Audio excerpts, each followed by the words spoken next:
Hello everyone, Patrina and Ronald. Ronald. Welcome to Planet Wellness Facebook page. This is our Monday weekly Facebook Live on this page. So if you're joining us live, please say hello in the chat below. And if you're watching on the replay, type in hashtag replay. Now we are back in our cozy little glass house. Mm-hmm. Why? Because it's a bit wet outside, so we thought we'll do this video inside in the comfort of our cozy glass house. So today's topic, what are we talking about, Ronald? We're talking about a particular herb which is probably underrated. Probably you don't see much of it in restaurants or for that matter in supermarkets, but we grow it because it's got so many so many benefits, and the actual herb we're going to talk about is basil, Basil. Now basil, I'm going to show you what it looks like. There's two types we predominantly go for. One is the normal basil, which we'll just show you. Okay. Right, we'll show you what it looks like. See, there's normal basil. This one? This one. See the leaves? There's a broadleaf one. There's a broadleaf one. And very rich. And then the next one is Greek basil, which is this one. That one is quite a strong flavour, but they both got medicinal properties. Now, so you understand why we use basil. Basil is excellent for its nutrient content. It is considered a superfood. Number one, it has vitamin K2. Now, vitamin K is very, very important because if you bleed, if you have an accident and you bleed, it's the coagulation process requires vitamin K2 to stop the bleeding. Whether you've got a razor cut or an accident, and it's very helpful as a coagulant, as an anti-bleeding. So, which in people who have got diabetes have sometimes got that problem. So they should be eating basil, right? Now, vitamin K2, it's also rich in beta carotene. There's a couple of other very similar capacities of beta carotene, and this one has got the strongest type of beta carotene compared to, say, carrots.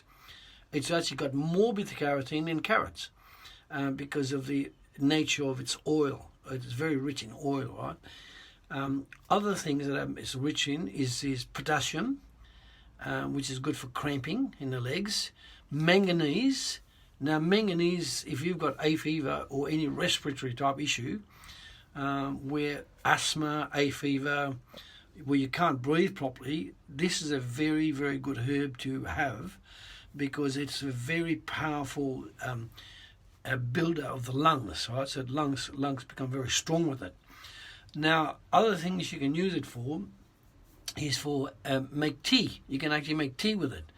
Now, if you're a bit stressed, if you're anxious, if you don't sleeping properly, or you want a bit of a relaxation, you take about 3 or 4 of those leaves we showed before. I'll show it again. Yeah, we'll show it again. So you would take, for example, like one of those 4 times, like one leaf like that, and the flavour is just magnificent. So what you would do with that, you'd boil your water, okay? Boil your water, put that in a teapot, and you could have 4 leaves like that, and some of the small leaves, the Greek basil, this one.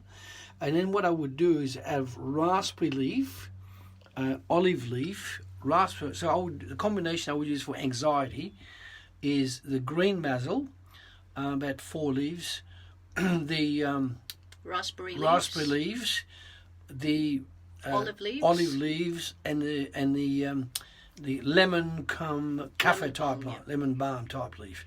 That is very, very calming effect, and it's really, really powerful. Now this one here is a lemon. This is one of our lemons. Okay. You could use the leaves, the green leaves like this one. You could use that as well, and that would be a very, very effective antidote for anxiety. Okay. Now, one of my best ways to eat basil is making tea with it. And so, but if you're making tea, you could put boiling water on the actual leaves, let it brew for about 7 to 8 minutes, and then you had honey. You poured a liquid into a teacup, then you put honey with it, and you sip it. Right.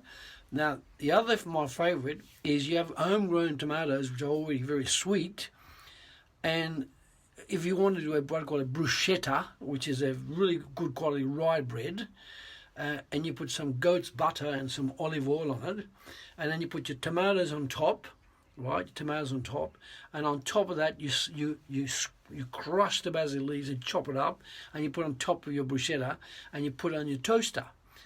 Absolutely delicious, right? And also so that makes a double dose of beta carotene. You got the beta carotene from the tomatoes, as well as beta carotene from the basil. You also will get a whole range of lycopene and lutein, which are effective for your eyes. Now, I've just turned 74, and I still don't wear glasses because I use powerful things like these herbs, right? So the more you understand herbs, the more you grow it, it'll give you enormous benefit, because it will give you the capacity to build your immune system a lot stronger, especially in the current problems we're having with the virus, right? So I look forward to hearing your feedback on basil. Now, the best way, if you can buy it in a pot like this, see, can you see it? Sure. Can you see that? A pot like that, and then you put it in your own soil. Right, so, and it's a very effective way of having basil fresh. Now, the good news is that when you have a glass house like this one, it enables you to grow things that you can't grow normally outside if it's 9 degrees or lesser, right? When we're talking about the benefits of a glass house, I'm just going to show one last thing. This is an avocado plant. I've never been able to grow avocados in outside here in London. And it's actually taller than us. This is actually almost 8 feet tall now. This is an avocado plant. Have a look at it, right, all the way down there, and it's growing in the glass house because it's warmer, you see. And I'm hoping to get avocados from it. So I'm just waiting for it to touch the top of the glass house. Have a look at it, right? And so those avocado leaves are super rich, and that's all to do with the minerals that we place in the glasshouse soil, and also in the actual soil or where we grow the herbs like basil. All right. So looking forward to getting your feedback, and we look forward to seeing you on next Monday. Thank you so much, Ronald. I hope you enjoyed that. If you enjoyed that, please give us a like, a heart emoji, or a care emoji. That'll be great. And if you found this video useful, or you know someone who will actually benefit from this video, please tag them and share it with them. We'll be happy to answer any questions that you have, and also look forward to your recipes on how you're going to be using basil in the coming days. Yeah. Remember, if you have a fever or asthma or respiratory issues, or you know someone who does, put them on the basil. Tell them about the basil, right? Because the basil is a very effective herb on a fever, because it strengthens all your internal respiratory system, to your nose, the septum, inside your lungs, inside the bronchial tubes, right? Manganese. Why the basil is so effective is because it contains manganese. Manganese is very hard to get these days. It's a trace mineral, and the basil is very rich in manganese, naturally rich in manganese. Now, manganese is what you call a trace mineral, but nevertheless it's very, very important.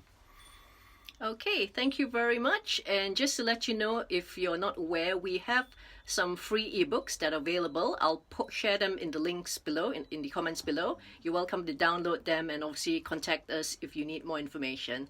Thank you very much for joining us, and have a wonderful week. Yes. Take care of yourselves and keep healthy. Bye-bye. Yeah. Keep healthy.